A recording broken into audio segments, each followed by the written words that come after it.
Baik, ketemu lagi bareng kita berdua dan senang sekali.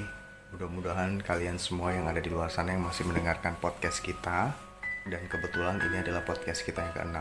Kalian dalam keadaan yang selalu sehat, selalu diberikan kemudahan oleh Tuhan untuk apapun yang kalian lakukan, sehingga bisa ketemu lagi bareng kita berdua. Dan kebetulan sekarang ada saya, Thomas. Dan saya Jeremy. Kita berdua pengen membahas sesuatu yang kadang ini terjadi, tapi untuk diungkapkan kayaknya kurang begitu bagus. Sesuatu hal yang kadang terjadi pada kehidupan kita dan kita tidak pernah membahasnya, dan kita menganggap sebuah, ya sudahlah, memang begitulah dia.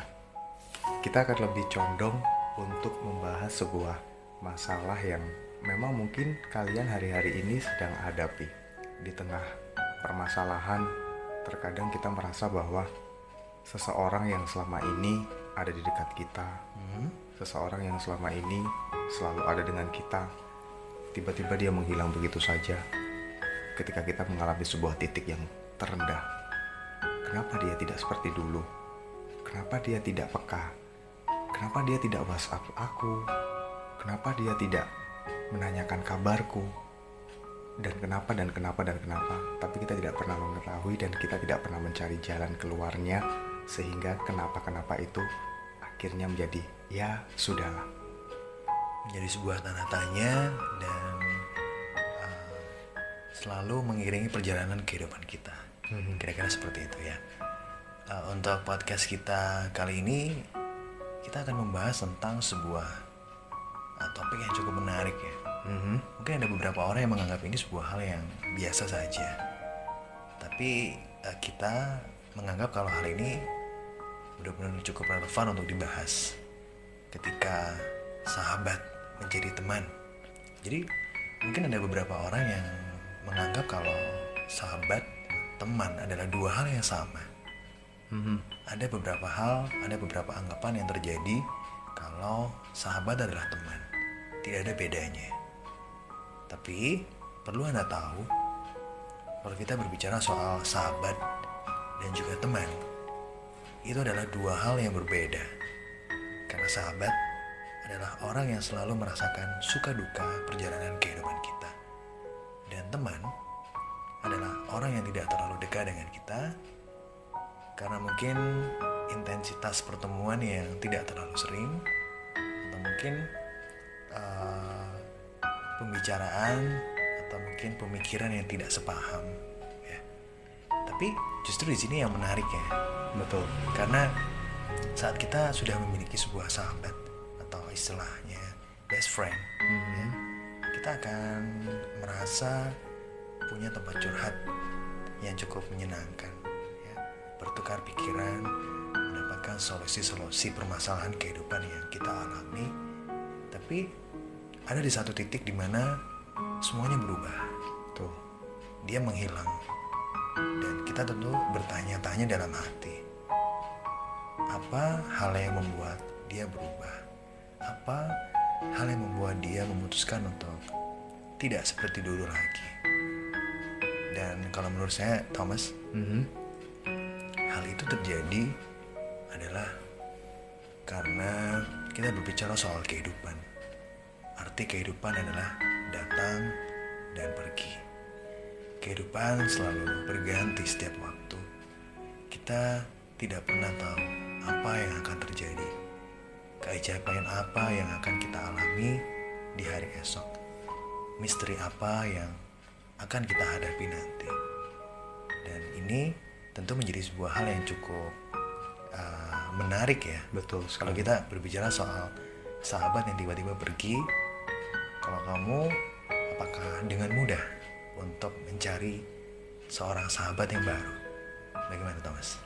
Definisi seorang sahabat seperti yang kita tahu dan kamu bilang, Jeremy, bahwa dia adalah orang yang paling dekat dengan kita. Dia mengetahui segala suka duka kita. Tentu tidaklah mudah buat kita untuk mencari seorang sahabat yang baru ketika sahabat kita yang lama itu meninggalkan kita dengan berbagai alasan dan kita tidak mau mencari tahu. Banyak orang di luar sana mempunyai seorang sahabat. Ketika dia bercerita, dia kepada sahabatnya.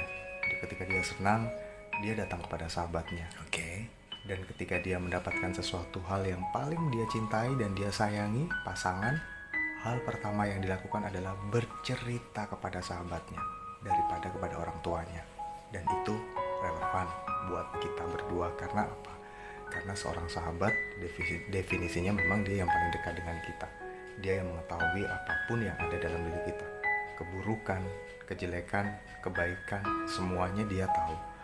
Dan ketika dia pergi, menghilang, dan Jeremy tadi bilang kalau mungkin adanya sebuah kehidupan, adanya sebuah hal lain, hal baru yang membuat dia menjauh. Pernah gak sih kita merasa bahwa kita harus lebih mencari tahu terlebih dahulu?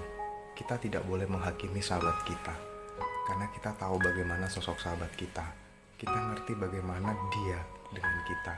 Dan ketika dia menjauh dari kita, pernah gak kita merasa bahwa atau mungkin saya yang menyakiti dia, atau mungkin dia yang lagi punya masalah, atau mungkin karena dia mempunyai hal yang baru yang perlu kita tanyakan. Terkadang sebelum hal itu terjawab, kita sudah mundur, sehingga statement ketika sahabat menjadi teman tiba-tiba terjadi dalam kehidupan kalian. Jadi mungkin lebih ke prioritas ya, betul Mas ya. Karena kita nggak pernah tahu kalau prioritas itu juga selalu ada dalam benak seseorang, terutama untuk sahabat kita. Berjalannya waktu, bertambahnya usia, dan juga kedewasaan yang seiring berjalan, pertambahan usia yang membuat kita juga memahami apakah prioritas sesungguhnya dalam kehidupan ini. Paradigma pemikiran seseorang yang tiba-tiba berubah membuat kita menjadi orang yang tidak dinomorsatukan. Itu sebuah hal yang normal, kawan. Jadi janganlah berkecil hati, janganlah menyimpulkan hal-hal yang tidak baik yang selalu mengganggu pikiranmu setiap saat. Yakinlah kalau mungkin ini adalah hal yang terbaik untuk kalian, sahabat dan juga teman. Karena saat kita mengerti arti sebuah kehidupan datang dan pergi, kita pasti akan benar-benar memahami kalau itu adalah sebuah hal yang baik, sebuah hal yang harus terjadi dalam kehidupan kita. Ketika kalian dan sahabat kalian sudah mulai jauh, dan ketika dia tidak pernah bercerita tentang masalahnya kepada kalian, dan kalian merasa tidak pernah menyakiti perasaan sahabat kalian, percayalah, berarti sahabat kalian sedang menemukan sebuah titik di mana dia ingin sendiri. Pahami dia, jangan pernah menghakimi bahwa dia berubah. Karena segala sesuatu sesuai dengan definisi, bagaimanapun sejauh-jauhnya sahabat dengan kita, ketika dia sudah mempunyai titel sahabat dalam sebuah pertemanan kalian, maka dialah orang yang pertama yang akan datang ketika kalian mengalami keterpurukan. Percaya sama kita berdua. Saya pengen kasih satu kata-kata yang mungkin bisa menjadikan teman-teman paham dan juga bisa memberikan sedikit wawasan ya. Dimana saat semua orang pergi, saat semua orang berubah, terutama untuk sahabat kita, hal terbaik yang bisa kita lakukan adalah mendoakan. Karena percayalah, bentuk cinta terbaik adalah saat kita mendoakan seseorang dari jauh. Hal itu yang bisa kita lakukan dalam kehidupan yang sementara ini. Jadi percayalah kalau semuanya akan baik-baik saja dan kita akan bisa menjalani kehidupan dengan baik. Kita akan tetap bisa menjalani aktivitas tanpa harus merasa bersedih kehilangan teman, kehilangan sahabat yang selalu ada dahulu kala untuk mendengarkan segala permasalahan kehidupan kita. Dan apabila kalian saat ini sedang mendengarkan podcast dan sedang mengalami masalah yang sama ketika sahabat menjadi teman, mungkin kalian tidak perlu menghakimi dia. Ketika kalian sadar bahwa kalian tidak menyakiti sahabat kalian dan sahabat kalian juga tidak menyakiti kalian. Intinya, setiap doa yang baik akan diberikan balasan juga yang baik. Doakan sahabat kalian dan berikanlah ruang dan waktu untuk dia sendiri, karena ada waktunya dia akan bercerita tentang semua hal kepada kalian. Dan yang pasti, tidak perlu kalian untuk saling ya sudahlah. Karena sesuatu kata yang sudah terucap dan sesuatu kalimat ataupun sesuatu tindakan yang sudah kita lakukan, itu yang justru akan mengurangi rasa dari sebuah persahabatan. Dan perlu kalian ingat, sudahkah kalian berdoa untuk sahabat kalian? Saya Thomas. Dan saya Jeremy. Terima kasih yang sudah mau mendengarkan. Tapi kita tetap mengharapkan komentar di kolom komentar. Kira-kira podcast apa selanjutnya akan kita bahas berdua, ya Jeremy? Oke. Semoga menginspirasi Anda semua yang masih mendengarkan atau mungkin baru saja mendengarkan podcast kita ya. Dan nantikan untuk beberapa podcast ke depan yang pastinya bakal terus mengupas dan juga membahas segala permasalahan yang terjadi di sekeliling kita. Kita pamit.